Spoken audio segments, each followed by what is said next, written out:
Muchas gracias a todos por venir. Habéis tenido la oportunidad de conocer la campaña de concienciación sobre el TDAH, Las vidas de Mario.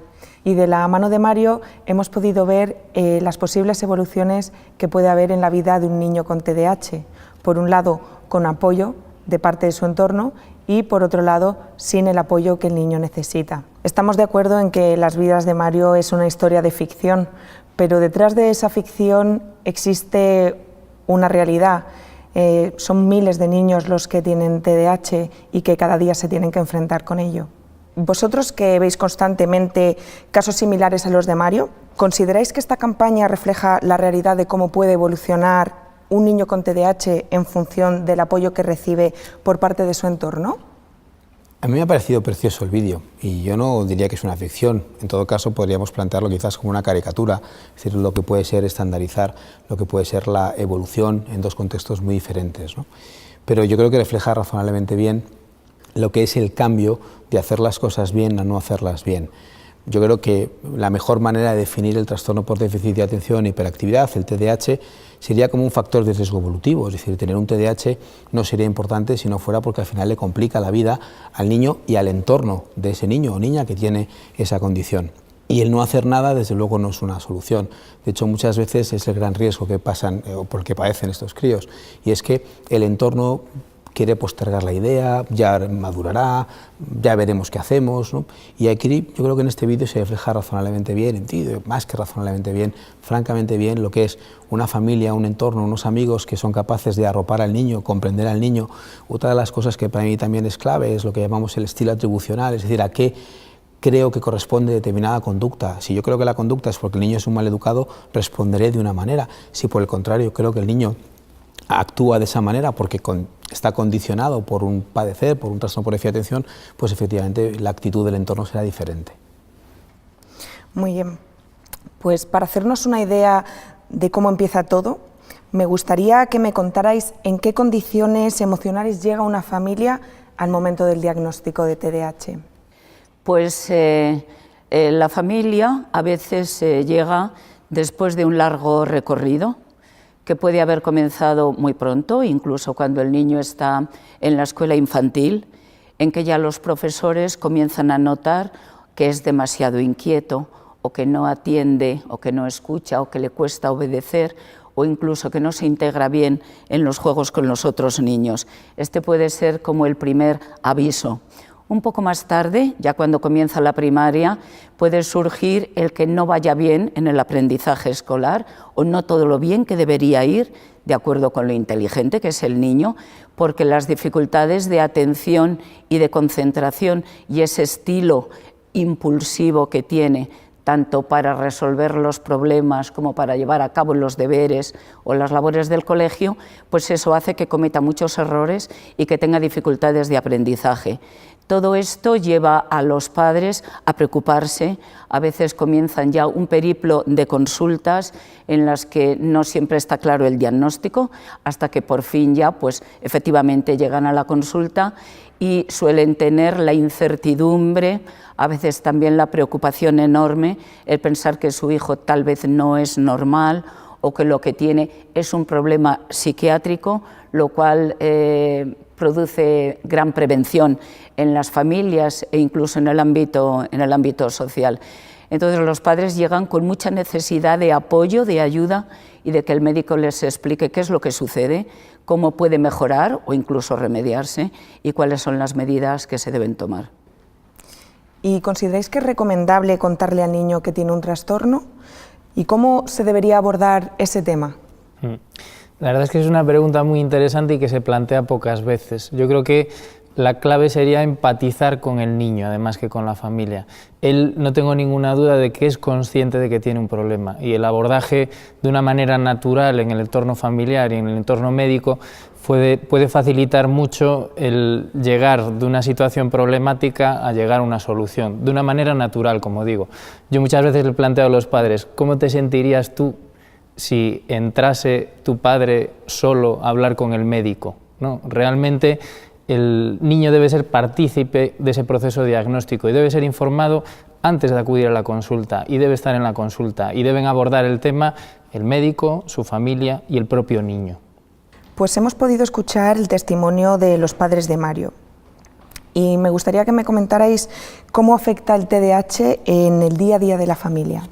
Si los padres están bien formados e informados del trastorno y de cómo manejar esas dificultades, todo eso se minimiza. Y si no están bien formados e informados, la primera cosa importante que yo creo es la desunión, que cada padre, o sea, la madre por una parte intenta solucionarlo de una manera, el padre por otra, y eso es una situación muy negativa, no para el niño con TDAH, sino para cualquier niño, el no tener claro cómo tiene que actuar en base a lo que los padres le dicen. En el ámbito escolar, ¿qué comportamientos o actitudes pueden detectar los profesores en los niños que les hagan pensar que pueden tener TDAH? Bueno, en un principio, primero habría que pensar en que no son niños inquietos por sí, que es una cosa que hace que estén excluyendo la identificación. Como niño no es inquieto, pues entonces será otra cosa, pero TDAH no es. Y luego otra cosa que hay que también identificar es que estos niños no tienen dificultades de atención cuando las tareas que hacen les motivan, les interesan, les gustan, porque también está suponiendo un problema, porque vienen por exclusión, es decir, no puede tener dificultades de atención si en lo que le interesa o le gusta es capaz de centrarse. Poniendo esto por un lado, es importante identificar que estos chavales tienen una capacidad intelectual que yo les presupongo por otras dinámicas de actuación y entonces no encaja los resultados académicos que obtienen, tienen dificultades para centrarse en tareas que requieren perseverancia, que requieren esfuerzo, que son de baja motivación o muy repetitivas. Llama la atención que son despistados en el sentido que olvidan instrucciones que les acabamos de dar y nos llama la atención porque esto no ocurre cuando la instrucción les interesa o son focos de interés suyos, es todo lo contrario, no solo nos olvidan, sino que ellos pueden ser incluso muy pesados a la hora de recordarte a ti el acontecimiento. Y sobre todo que tenga impacto. Esto es un problema si genera trastorno, es decir, que haya intensidad y frecuencia, problemas académicos, de relación social, comportamentales, pero tiene que haber impacto. ¿Consideráis que en el TDAH es clave la comunicación entre el colegio y la familia para la evolución académica y personal? Es básica, es primordial. Creo que el niño está viviendo en su familia y en el colegio y todo surge cuando no se forma un equipo, o sea, cuando tú estás pensando que cada uno tiene una función que cumplir y sabe muy bien cuál es su función y cómo cumplirla, cuando uno lo sabe lo ejecuta. Entonces, las dificultades que yo estoy viendo es cuando el colegio echa la culpa de todo lo que le pasa al niño a que los padres no lo están haciendo bien o que los padres dicen que el colegio debería hacer mucho más. Entonces, formar un buen equipo y pensando que cada uno tenemos nuestro ámbito de trabajo y responsabilizarnos de nuestro ámbito de trabajo, pues es estar juntos ayudando a ese niño con TDAH. Es primordial. Muchas veces yo cuando planteo esto lo que les intento transmitir siempre es la imagen de un bote de remo. Imaginémonos que en un bote de remo cada uno rema a un ritmo. Esto no va a funcionar. Para que funcione, todos, los de un lado y los del otro, tienen que remar en la misma dirección, al mismo ritmo, y entonces el barco o el bote va a funcionar estupendamente bien. Pues en el trastorno por déficit de atención ocurre exactamente lo mismo. Es decir, si todos remamos en la misma dirección, los padres, los profesionales y el colegio, ese niño necesariamente va a ir en la dirección que nosotros marquemos. Estamos hablando mucho de los aspectos negativos del TDAH, pero supongo que también habrá aspectos positivos. ¿Cuál es la importancia de potenciarlos? Bueno, evidentemente un niño porque tenga TDAH no quiere decir que no puede tener unas características de personalidad estupendas.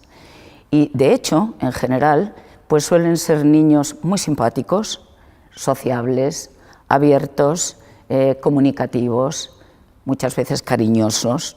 Luego son poco constantes, incluso en las decisiones que toman, pero efectivamente se integran muy bien en el juego con los otros niños, o al menos lo intentan o lo buscan, porque, como decía antes, son sociables y, por tanto, tienen características positivas como cualquier otro niño o como cualquier otro ser humano. El reconocer estas características y el fomentarlas, pues mejora la imagen personal del niño, porque el niño tiene que entender que él tiene un pequeño problema o un mediano problema, pero que también tiene recursos para resolverlo y que él puede ser una persona estupenda y que estas dificultades que tiene se pueden superar y que también las tienen otros niños y que, por supuesto, puede ser una persona muy feliz. Volviendo al entorno familiar en niños de 11, 12 años, ¿qué implicaciones negativas puede tener el TDAH mal manejado en las relaciones con sus padres y hermanos? Un TDAH, cuando no se maneja bien, efectivamente lo que es una fuente de conflicto, una fuente de tensión, y la tensión evidentemente se va a transmitir también al resto del entorno de la familia. Los padres elaboran con mucha facilidad una idea muy culposa, ¿no? Es decir, ¿qué hemos hecho mal? Y eso hace muchas veces que sus acciones o sus reacciones posteriores pues no sean las mejores de las posibles. Y de nuevo, insisto, eso se transmite a la dinámica con el niño y también con sus hermanos. Es decir, entonces al final el tener un niño con trastorno por déficit de atención, si las cosas no funcionan como debieran, no deja de ser una fuente de tensión para la familia, no solamente para el niño, sino también para sus hermanos y por supuesto sus padres. Se habla mucho de acoso escolar. ¿Cómo puede afectar el TDAH en las relaciones con los compañeros? Bueno, pues tenemos, como decía Mar Domingo, tenemos muchos perfiles de TDAH. El TDAH, tu síndrome no te define a nivel caracterial. En temas de acoso escolar los podemos tener víctimas o acosadores, en el sentido que muchos de nuestros niños son bastante frikis, y sobre todo por su subtipo y su perfil caracterial pueden ser chavales con pocas habilidades sociales, que sean apocaos, que no sepan resolver bien a nivel social conflictos, ¿no? Y tenemos niños más explosivos, que por impulsividad pues pueden no medir bien las consecuencias de sus acciones en la interacción social con otros niños y tener estos dos perfiles, pero no lo define por su TDAH. Yo creo que esto está más definido por sus peculiaridades caracteriales como personales, no su síndrome. ¿Y cómo podrían ayudar los compañeros y profesores a mejorar la relación entre iguales? Yo creo que el papel importante primero son los profesores, es el adulto. El adulto, si tiene una buena actitud, no solamente una buena formación e información de qué técnica aplicar, sino una buena actitud frente a esa persona, frente a ese niño que tiene esas dificultades, el resto de la clase puede imitarlo, sobre todo en edades muy tempranas, ¿no? Entonces, el profesor necesita estar muy bien informado y saber qué es lo que está pasando. Yo creo que también en algunas ocasiones al profesor se le está exigiendo ahora mucho y están también muy abrumados. Entonces, oye, pues que cambie la educación en España, ¿no? Y la vamos a ajustar al niño con TDAH. Yo creo que no es tanto eso, sino si estamos viviendo en el presente, los profesores tienen que tener, y de hecho existen muchos manuales con muchas técnicas fáciles de implantar en el aula y que va a ayudar a ese niño a fracasar menos, y si fracasa menos, pues los compañeritos lo señalarán menos. Creo que es muy importante el papel del profesor. Y el rendimiento académico es uno de los temas que más preocupan a los padres de niños con TDAH, pero ¿tienen esas malas notas relación alguna con la capacidad intelectual o son debidas a otros factores? Radicalmente no. Cuando nosotros muchas veces iniciamos la evaluación de un niño con dificultades de aprendizaje, un trastorno al aprendizaje, muchas veces cuando el diagnóstico se empieza a orientar hacia un TDAH y hacemos una valoración neuropsicológica, realmente nos damos cuenta que es un niño con unas buenas capacidades intelectuales.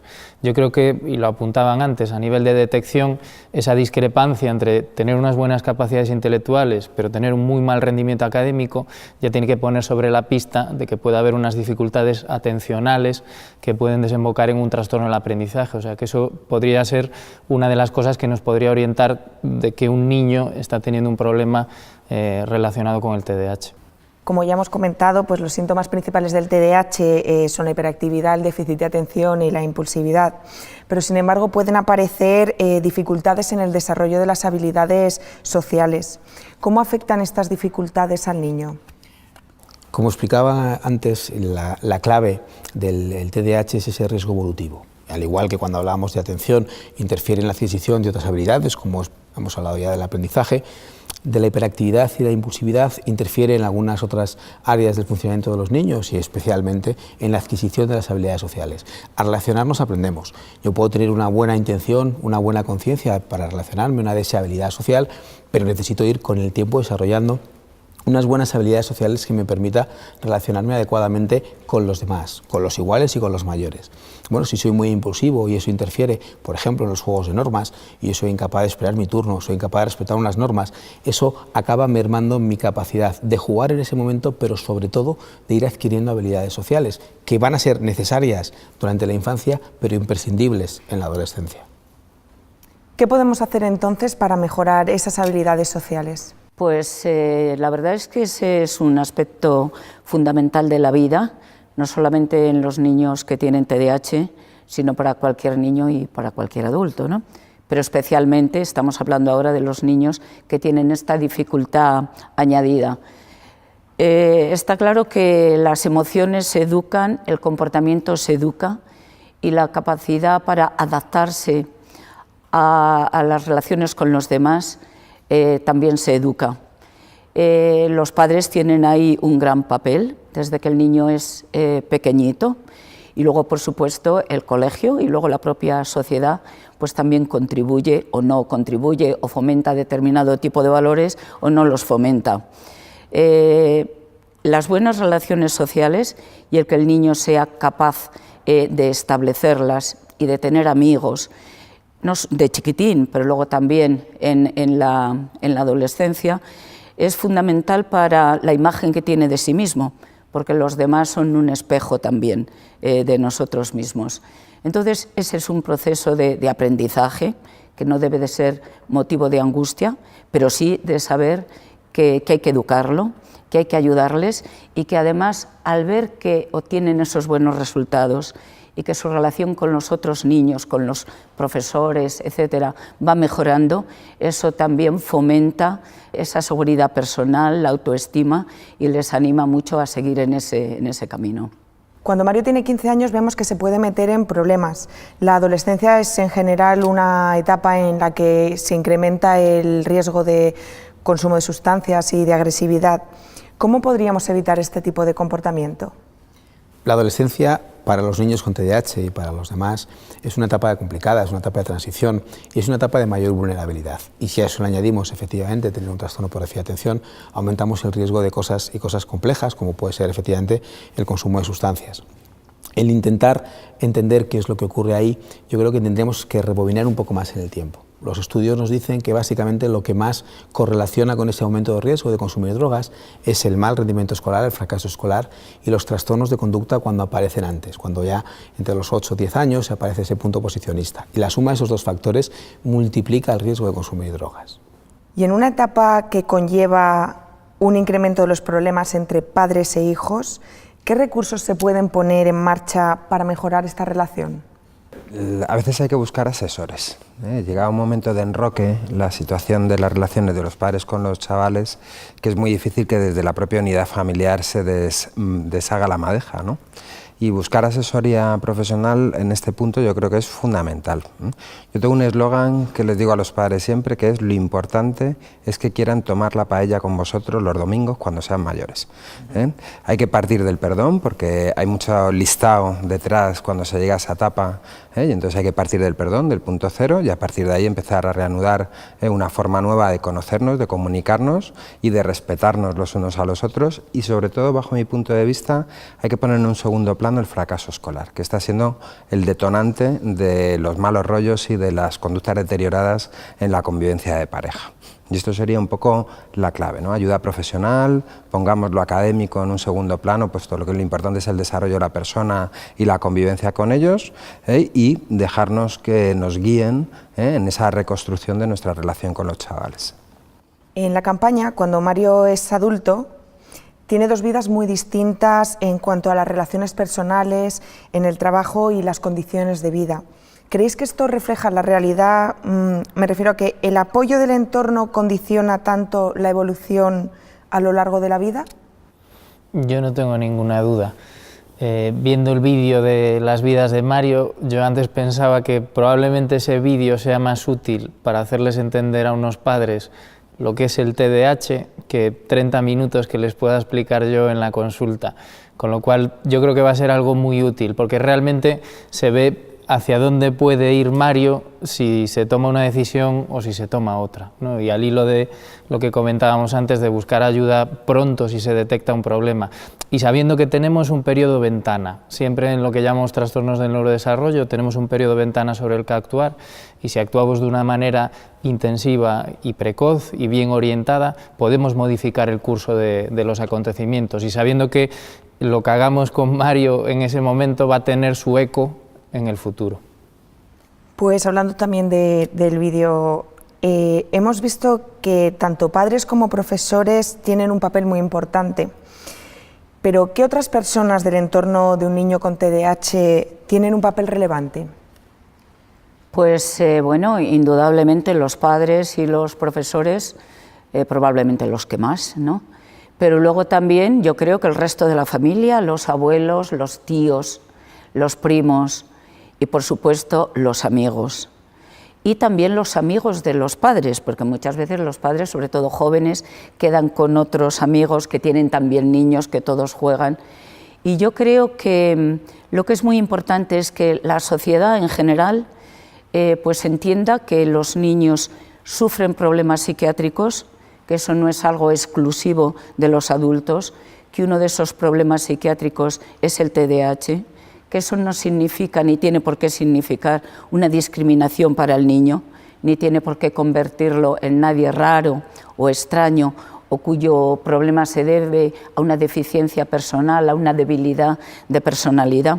Y yo creo que ese ambiente social que va captando cada vez con más naturalidad y con más carácter científico, por tanto, el que los niños pueden sufrir estos problemas, pues es un ambiente que favorece mucho y el niño sabe que tiene una dificultad, pero que es un niño, por lo demás, completamente normal y que puede tener, por tanto, pues esa vida también normal.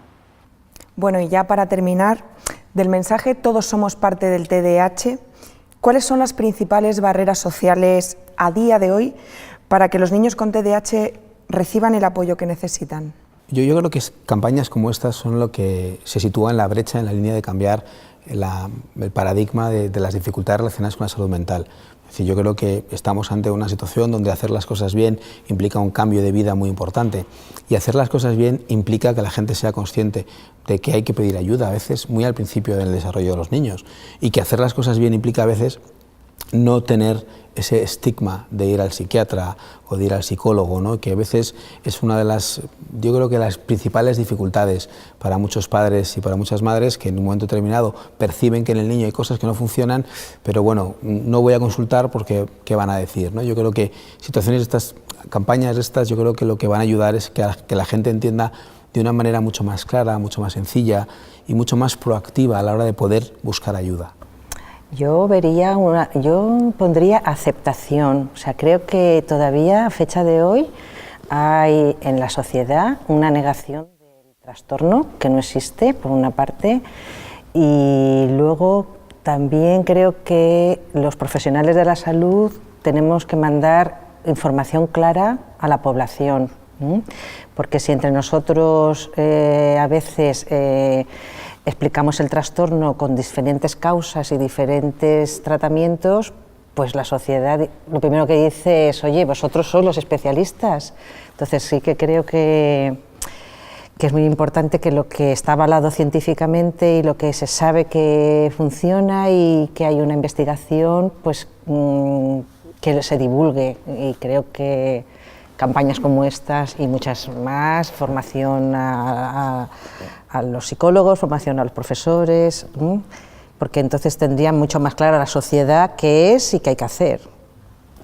Yo creo que una de las claves es eso, filtrar la información, ¿no? En el mundo en el que vivimos, tú recibes información de muchos frentes y realmente a veces las familias nos damos cuenta de que no filtran esa información de una manera adecuada, ¿no? Y sí que creo que nuestra labor como profesionales de la salud es filtrar esa información y ayudarles a que entiendan el trastorno de una manera integral, que lo entiendan ellos, que lo entiendan los profesores, que lo entiendan los amigos de los padres que van con los niños también, pues como comentábamos antes, a tomar la paella los domingos, que lo entiendan todos en conjunto. Y sobre todo yo creo que la clave es eso, filtrar toda esa cantidad de información que les llega. Y en España hay un problema en la cultura del asociacionismo, y es que parece que vamos a buscar ayuda en la asociación para resolver mi problema inmediato, y una vez que yo ya estoy situado desaparezco.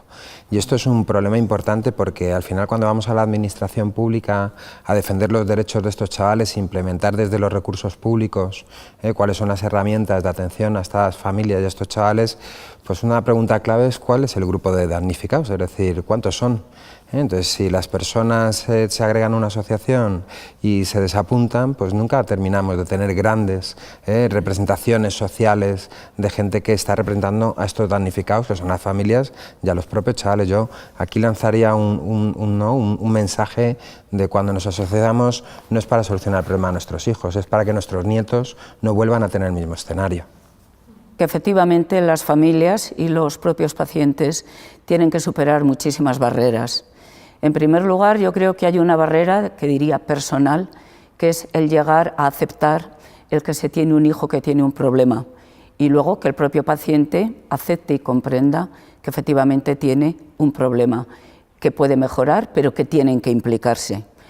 Creo yo que también hay barreras sanitarias, porque a veces se llega tarde al diagnóstico y a los padres les cuesta encontrar por fin al médico o a otra persona que les va a dar ese diagnóstico definitivo. Hay también barreras económicas, puesto que tener un hijo que tiene un problema, sea un TDAH u otro, pero estamos hablando del TDAH, es siempre una carga económica para la familia. Implica también una disminución de la calidad de vida, y eso está muy bien estudiado, porque los padres tienen no solamente esta mayor carga económica, sino también unas dosis de estrés mayores para sacar adelante al niño e ir resolviendo los problemas. Y luego yo creo que hay una barrera social, que ya la han mencionado mis compañeros, y es que todavía socialmente no hay una educación suficientemente buena. La educación sanitaria de la población, yo creo que todavía es muy deficiente, y entonces no se reconoce como tal los problemas médicos que pueden tener los pacientes, mucho más si son problemas psiquiátricos, a los que siempre hay una actitud de prevención, se sigue pensando en la locura, como en los tiempos pasados. Por tanto, yo creo que es un horizonte que abarca muchos campos, y que todos pues debemos contribuir, cada uno desde nuestro trabajo, nuestra labor, a ayudar a los niños, ayudar a las familias, la administración, por supuesto, a facilitar el diagnóstico, a que se haga bien, a facilitar los tratamientos y, en último término, pues a tener un mundo más justo, ¿no?, con estos pacientes.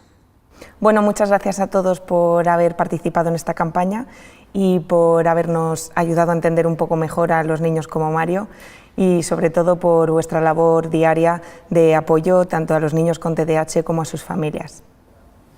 Gracias a ti.